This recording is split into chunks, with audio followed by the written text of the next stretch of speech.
Hey, how's everybody doing out there? This is Phil Monteleone, the book peddler, coming at you from my shop in Smithville Flats, New York.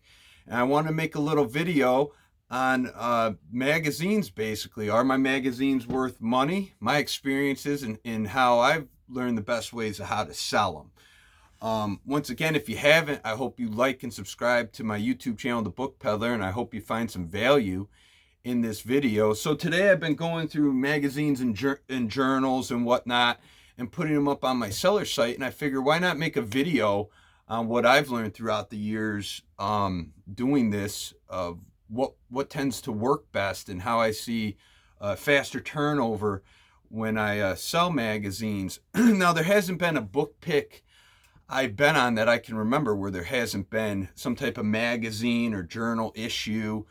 Um, and most of the time I would ignore them and put them off to the side. A lot of cases they're pretty ratty and have been well used. But I have two quick stories for you before I really get into it. So I believe I was my second year in, and I was working in the shop down here. And in the corner of my shop, there was a bunch of these Time Life magazines. And for whatever random reason, I pulled one from it and I looked it up. And I was really surprised at what I found. Well, it turns out to be it was probably arguably the rarest Time Life magazine. I'll put a little card up on the screen so that you can see what it was. But it was a Roger Staubach on the cover. He was a Heisman winner. And to make a long story short, there's only known to be 20 in existence at the time. And I was kind of blown away by it. Well, I put that magazine up, and within 2 weeks it sold for $1,800. And that to date is still one of my largest sales in store and online. So it was a big surprise. This is a magazine I would have just gave away basically, or thrown it in the garbage, but I'm very happy I didn't. It also taught me, if you're not sure about something, take the time and look things up. It's well worth it. I mean, that magazine took me out to Arizona to visit friends and have a good time. The second story is I had more Time Life magazines, World War II era, and the most valuable one was with Hitler on the cover, and it has a red X across his face. It had some issues, you know what I'm saying? But what I did was I lotted it together with 7 others. There was ones like Eisenhower, Stalin, and I sold that lot for $250. So again, another really nice surprise for me. So those are my two magazine stories, and now they made me pay a little bit more attention to them. Now, in the majority of cases, your magazine ain't worth much of nothing. You ain't gonna get the bang for your buck if you get them. But there are cases where they are worth a significant amount of money. How do you know what they're worth? I mean, you can do general searches and whatnot.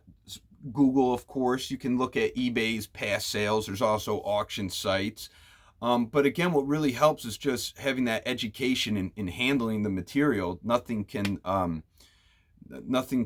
really beat that.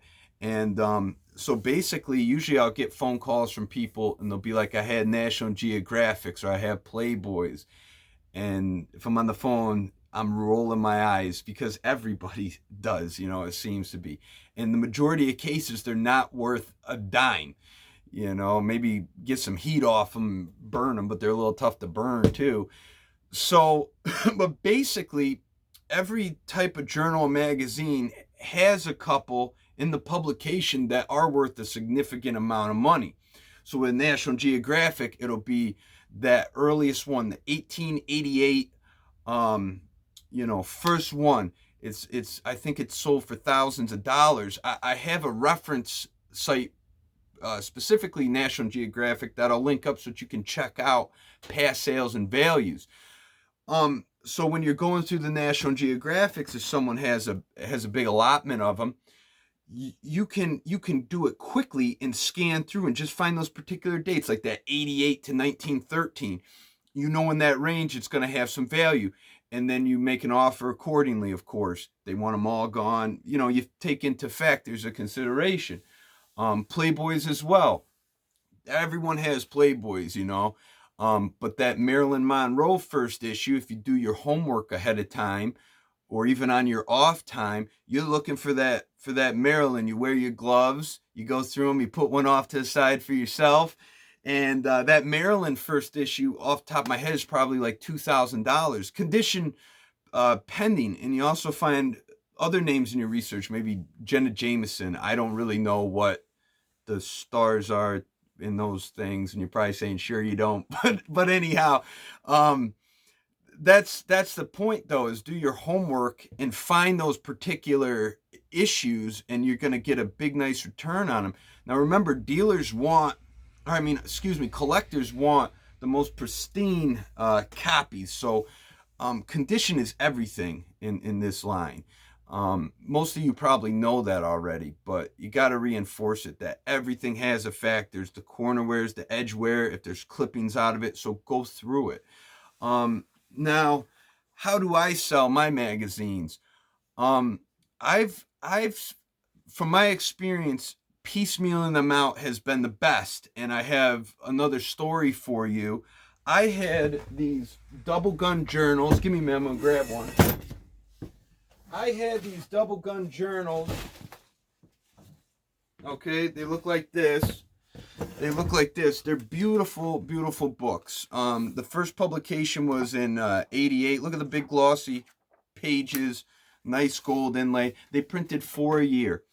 On an early pick of mine, I came across a large collection of firearm books and hunting fishing books, and these journals were in them. It was complete from 88 to like 2016, 17.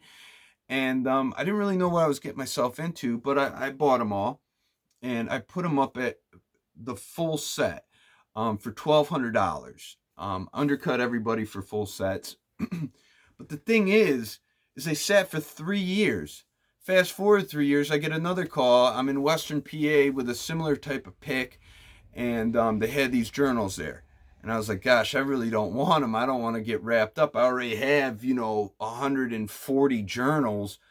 I don't want any more. But they're going to throw them in the garbage. That's a sin. So I said, I'll take them, And the only offer I ever had on that full set was for $600. I had to meet the guy 5 hours away. I'm very happy I didn't. So what I did was I said, okay, I'm going to take 4 of these suckers, and I'm going to put them up for $25 allotment, and undercut the market and move them. And I'm very happy once again I did, because people were moving like crazy. And some guys would order $200 worth, $400 worth. But it was excellent. I made far more than I would have made if these journals would still be up in a complete set. It's too much. So that's what I found has worked the best. And in a second, I'm going to take that fancy phone off. I'm going to show you kind of the work that I'm doing today with these magazines and journals. And I want to stay on subject, but again, it's all about valuing your time when you're selling online. I tend to want to sell things at $25 and above. If I'm taking 15 to 20 minutes to list something and grossing 25 netting, say it's like about around the $20 mark, that's not bad. Okay, and I can live with that. I don't really have the time to put up $5 and $10 items. At some point, maybe I will. And if I have somebody hired, that'll probably change the dynamic as well. But for now, I got to be a little more selective. When it also comes to magazines, you come across ones like these, hardcover ones. This is called Holden's Magazine, 1848. These have a different type of value to them. Now, generally, they're not worth any more than the allotment of magazines I put up, like $25. This I value a little bit higher, between $150 and $200. This, if I had a full set, like a decade's worth, that may be more desirable to put up as a whole collection. People will buy them for decorative purposes and things of that nature. Individually, to complete their collection. But I tend to think, I've not experienced it yet, that having the full collection up, it's going to take time to move like anything else, but I think it will do better than individually. Here's another one. This is Peterson's Magazine. This I value at about $50. Again, a mid 19th century one. And these are some cheaper ones. The Argosy, okay, $25. London Society, condition pending, $20 to $40. full of stories and things of this nature. So there's other magazines, not just your typical soft cover ones that you flip through, but anyhow, you know, in short, yes, magazines do have a value to them, but it's knowing the markets, the content. Like, for instance, too, Mad Magazine is going out of publication. I don't know if anyone's aware of that. It's probably well worth scooping up some Mad magazines and having them, because people, there's still a nostalgia about these things, and people are going to want them, and they'll probably be even more in demand within the next 10 years or so. And there's particular Mad magazines worth a significant amount of money as well. So anyhow, it's knowing things like that. And I'm going to take that phone off, and I'm just going to show you what I'm doing quickly. I have these farmers journals here, and these are really awesome. They're in beautiful condition. Now, I'm sorting these by decades and whatnot. I got together a bunch of ones from the 90s, and there's like 38 in it. They were published for a year. And like, look at the inside of this one. It's almost like a dust jacket. See, there's its jacket, and there's that picture on the inside. It's all the small farmers journals on practical horse farming, loaded with information, very clean. And I'm putting these up for $100 for this whole lot. And the content is big. And here's another one. I've showed these in an earlier video. It's Camp and Trail magazines, 1912, 1913, full of stories and information. And these ones I decided to put up individually. Now, if they don't sell in a certain period of time here, I will put them together as a full stack. I also got in Trapper magazines that, as you see, I already put in lots here, and I'm putting them up. And these are from the 80s. They're full of great information, cool illustrations. I have one over here. Check out this one. See that? Really cool, and still pretty heavily desirable. So anyhow, with that being said, I hope you all enjoyed this video and found value in it. And I'm going to keep putting out more like this. These are questions that I'm asked on a fairly regular basis when it comes to particularities, you know what I'm saying, with books and things like this in general. And so anyhow, that'll do it for now. I hope you all enjoyed this video. If you haven't yet, please like and subscribe to my book channel, my YouTube channel, The Book Peddler. Stay up to date on book picks and antique picks, in-store, out-store activity, and things of that nature, and book reviews. So thank you all for watching. Till next time, we'll see you.